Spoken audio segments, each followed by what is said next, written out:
In nomine Patris et Filii et Spiritus Sancti.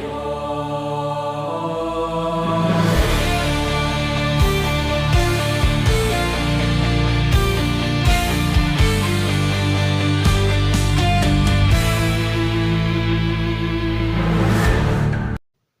Nous sommes dans la deuxième partie de la prière du Notre Père sur le sujet de « Ne nous induis pas en tentation ». Et nous allons voir que veut dire être tenté ou être induit en tentation. On ne peut pas dire que Dieu puisse tenter, proprement dit, car y a-t-il quelque chose qu'il ignore ? Dans la lettre aux Hébreux, l'apôtre Paul écrit « Tout est à nu et à découvert devant ses yeux ». Donc Dieu sait tout de nous. Il y a une autre manière de tenter qui va beaucoup plus avant. C'est de mettre quelqu'un à l'épreuve, soit en vue du bien, soit en vue du mal.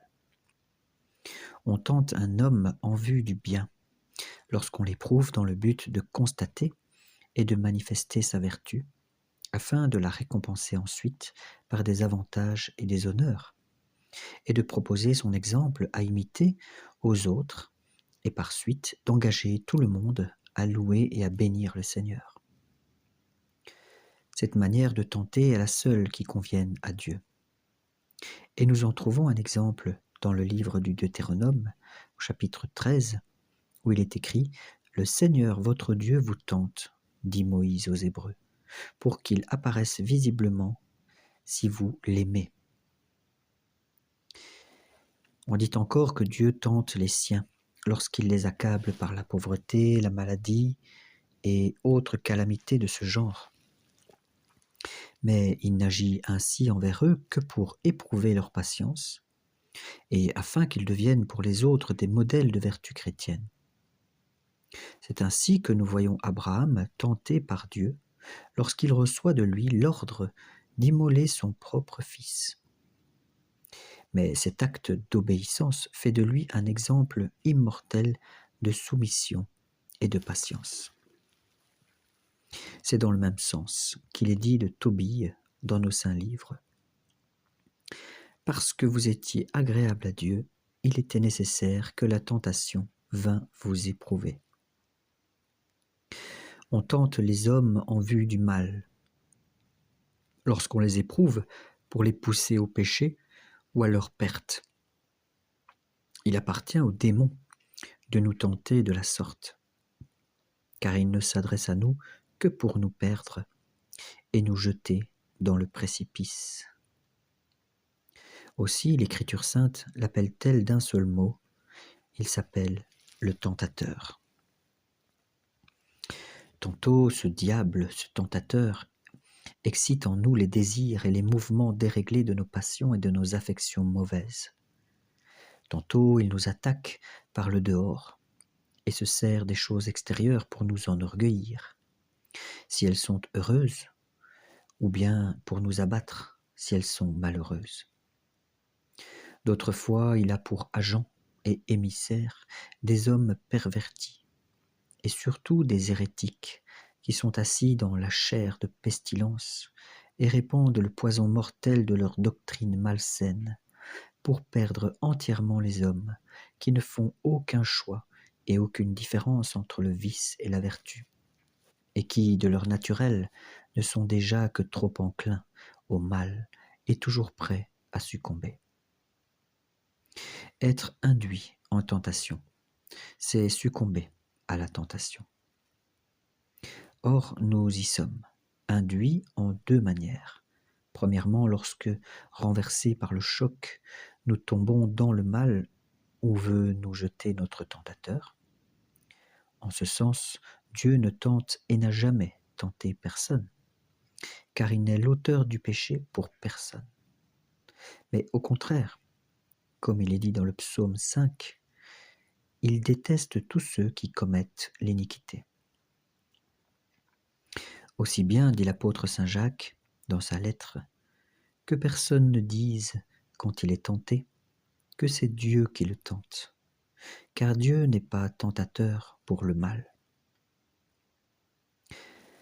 On dit dans second lieu que nous sommes induits en tentation par quelqu'un qui, sans nous tenter lui-même, sans même contribuer à nous tenter, passe cependant pour nous éprouver réellement, parce qu'il n'empêche ni la tentation, ni la victoire de la tentation sur nous, bien qu'il le puisse.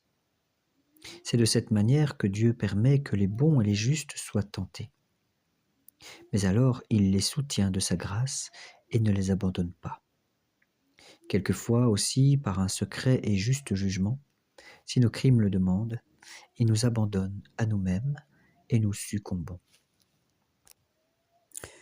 On dit encore que Dieu nous induit en tentation lorsque nous abusons pour notre malheur des bienfaits qu'il nous avait accordés en vue de notre salut, et qu'à l'exemple de l'enfant prodigue, nous dissipons l'héritage de notre Père en vivant dans la luxure et en esclaves de toutes nos passions.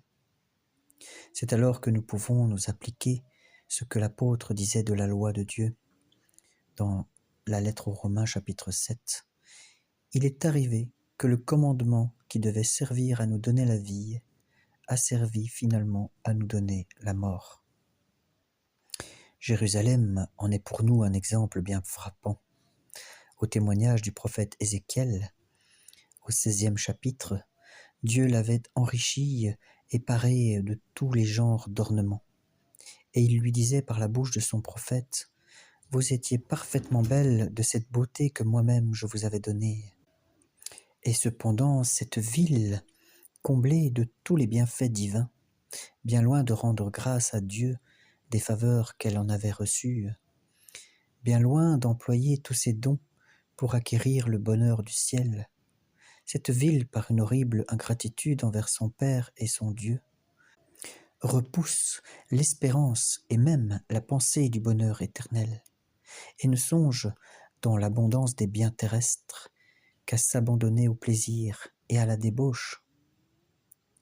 Mais il faut lire tout le passage dans Ézéchiel pour mieux comprendre l'ampleur. Cela ressemble à cette ville ingrate qui, pour offenser Dieu, se servent précisément des moyens si nombreux qu'il leur avait donnés de faire le bien. Mais il est un usage de la Sainte Écriture qu'il faut signaler avec soin. Pour exprimer ce qui n'est qu'une permission de la part de Dieu, l'Écriture emploie quelquefois des termes qui, pris à la lettre, désigneraient une action. Ainsi, il est dit dans le livre de l'Exode, au chapitre 7, « J'endurcirai le cœur de Pharaon ». Et dans le prophète Ésaïe, chapitre 6, « Aveugler l'esprit de ce peuple ». Et aussi dans la lettre aux Romains, premier chapitre, « Dieu a livré les idolâtres aux passions ignominieuses et à leur sens réprouvé ». Dans ces passages et dans les autres semblables, il ne s'agit pas d'une action positive de Dieu, mais d'une simple permission. Ceci bien compris, il ne sera pas difficile de savoir ce que nous devons demander à Dieu dans cette 6e partie de la prière du Notre Père. Mais voyons, qu'est-ce qu'on demande à Dieu par ces paroles « Ne nous induisez pas en tentation ». Nous ne demandons pas de n'être jamais tentés, car comme il est écrit, la vie de l'homme sur la terre n'est qu'une tentation. Et il nous est utile et avantageux qu'il en soit ainsi. C'est dans la tentation, en effet, que nous nous connaissons nous-mêmes, c'est-à-dire nos propres forces. C'est dans la tentation, par conséquent, que nous nous humilions sous la main puissante de Dieu et que, combattant généreusement, nous méritons la couronne de gloire qui ne se flétrira jamais. Car saint Paul écrit dans sa lettre à Timothée, « Celui qui combat dans la carrière ne sera couronné qu'après avoir légitimement combattu. » Et saint Jacques dit à son tour, dans sa lettre, « Bienheureux, l'homme qui souffre la tentation, parce qu'après avoir été éprouvé, il recevra la couronne de vie que Dieu a promise à ceux qui l'aiment. » Et si la tentation de l'ennemi est trop pressante, nous penserons, pour soutenir notre courage, que, comme il est écrit dans la lettre aux Hébreux, nous avons pour nous aider le souverain pontife, le Seigneur, qui peut compatir à nos faiblesses, ayant été tenté lui-même et éprouvé en toutes choses. Et que demandons-nous donc ici? Nous demandons d'être toujours assistés par le secours divin, afin de ne pas consentir à la tentation en nous laissant séduire par elle, et de n'y pas céder non plus par faiblesse. Et si nos forces venaient à nous manquer, nous demandons que la grâce de Dieu soit toujours avec nous pour les réparer et les ranimer immédiatement. C'est pourquoi nous devons implorer le secours de Dieu, d'une manière générale, dans toutes les tentations. Et quand l'une d'elles nous tourmente davantage, recourir contre elle à la prière, et d'une manière très expresse. C'est ce que pratiquait David dans presque toutes ses tentations. Ainsi, contre le mensonge, dans le psaume 118, il disait « N'ôtez pas de ma bouche la parole de vérité ». Contre l'avarice, il disait, encore dans ce même psaume, « Inclinez mon cœur vers vos préceptes et non vers l'avarice ». Puis, contre les futilités de la vie et l'attrait des passions, il dit « Détournez mes yeux pour qu'ils ne voient pas la vanité ». En somme, nous demandons de ne pas obéir à nos passions, de ne pas nous lasser de résister aux tentations, de ne pas nous écarter de la voie du Seigneur, de conserver l'égalité d'âme et la constance dans les succès et dans les malheurs, et de n'être jamais en aucune manière privés de la protection de Dieu. Et donc, finalement, nous le prions d'abattre Satan sous nos pieds. Voyons maintenant les moyens de résister aux démons.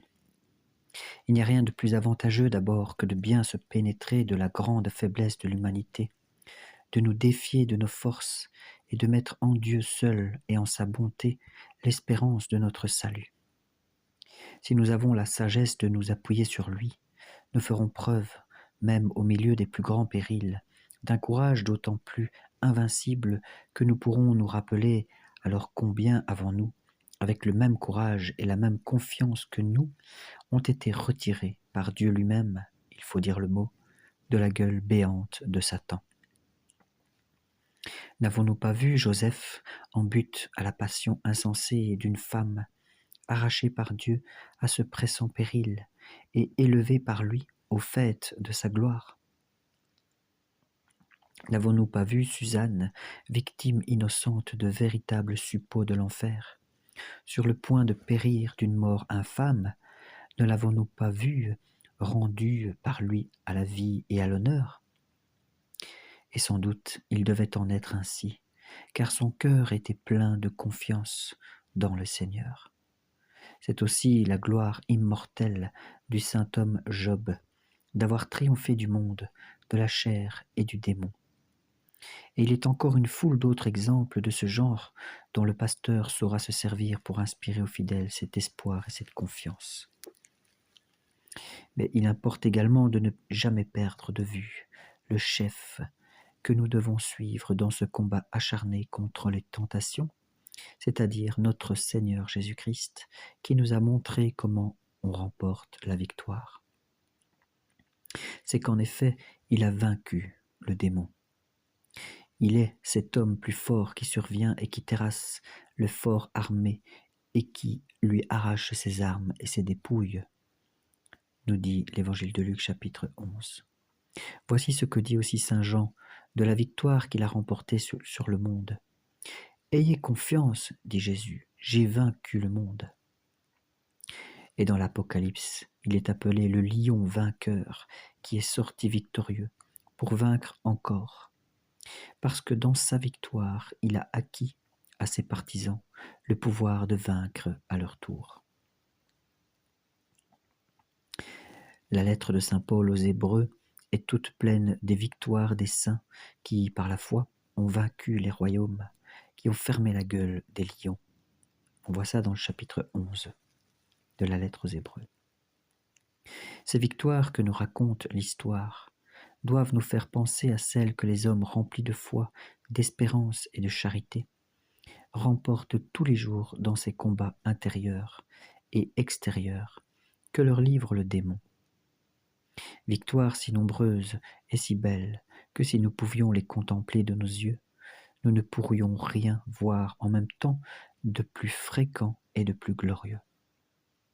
C'est en parlant de ces sortes d'ennemis et de leurs honteuses défaites que l'apôtre Saint Jean a dit « Je vous écris, jeunes gens, parce que vous êtes forts, parce que la parole de Dieu demeure en vous, et que vous avez vaincu l'esprit malin. » Or, ce n'est ni par l'oisiveté, le sommeil, le vin, la bonne chair, les plaisirs que l'on triomphe de Satan, mais c'est par la prière, le travail, l'éveil, la tempérance et la vertu de pureté. Veillez et priez, nous dit Jésus, afin que vous n'entriez pas en tentation. Employons donc ces armes pour combattre et nous mettrons nos ennemis en fuite, car ceux qui résistent aux démons le verront fuir devant eux. Cependant, à la vue de ces magnifiques triomphes des saints, prenons garde de nous complaire en nous-mêmes, que personne d'entre nous ne soit assez présomptueux pour s'imaginer qu'avec ses seules forces, il sera en mesure de résister aux tentations et aux attaques de l'ennemi. Non, ces succès-là ne sont pas le fait de notre nature ni de l'humaine faiblesse. Les forces avec lesquelles nous terrassons les satellites de Satan, c'est Dieu qui nous les donne. Dieu qui fait de nos bras comme autant d'arcs d'airain, qui dans sa bonté brise l'arc des forts et revêt de force les faibles. Lui qui prend notre salut sous sa protection et dont la droite nous soutient. Lui qui forme nos bras au combat et nos mains à la guerre. Nous voyons ça dans le psaume 17, verset 35, c'est le psaume du combat. C'est donc à Dieu seul que nous devons rendre grâce pour nos victoires, car c'est par lui seul et avec son secours que nous pouvons vaincre. Saint Paul n'y manque pas. Grâce soit rendue à Dieu, dit-il, qui nous a donné la victoire par Jésus-Christ notre Seigneur. Et après lui, la voix céleste de l'Apocalypse célèbre à son tour le triomphe de notre Dieu. Il est écrit « Voici le temps du salut, de la puissance et du règne de notre Dieu, et de la puissance de son Christ, parce que l'accusateur de nos frères a été précipité, et qu'ils l'ont vaincu par le sang de l'agneau. » Remarquons encore un passage du même livre qui atteste la victoire que Jésus-Christ a remportée sur la chair et sur le monde. Ceux-là combattront contre l'agneau, mais l'agneau les vaincra. Mais c'est assez sur les motifs et les moyens de vaincre le tentateur. Après ces explications, les pasteurs ne manqueront pas de montrer aux fidèles les couronnes que Dieu prépare aux vainqueurs et les récompenses infinies qu'il leur réserve dans l'éternité. Ce même livre de l'Apocalypse leur en fournira les preuves. Comme il est écrit, celui qui sera victorieux ne sera pas frappé de la seconde mort. Et ailleurs, il est écrit, celui qui sera victorieux sera ainsi vêtu de blanc, et je n'effacerai pas son nom du livre de vie, et je confesserai son nom devant mon Père et devant ses anges. Puis, un peu après, Jésus-Christ, notre Dieu, notre Seigneur, lui-même s'adresse en ces termes à Saint Jean. Celui qui sera victorieux, j'en ferai une colonne dans le temple de mon Dieu, et il n'en sortira plus. Puis encore, il est écrit, celui qui sera victorieux, je lui donnerai de s'asseoir avec moi sur mon trône, comme j'ai vaincu moi-même, et me suis assis avec mon Père sur son trône. Enfin, après avoir fait le tableau de la gloire des saints et de l'immensité de ces biens éternels, dont ils jouiront dans le ciel, il ajoute, celui qui vaincra possédera ces choses. Au sujet de l'Apocalypse, quand j'aurai fini l'étude sur le Notre Père, je vous invite à visiter les vidéos de la lecture du livre du commentaire sur l'Apocalypse. Voilà. Nous allons dans la prochaine vidéo voir « Délivrez-nous du mal ». Au nom du Père, du Fils et du Saint-Esprit. Amen.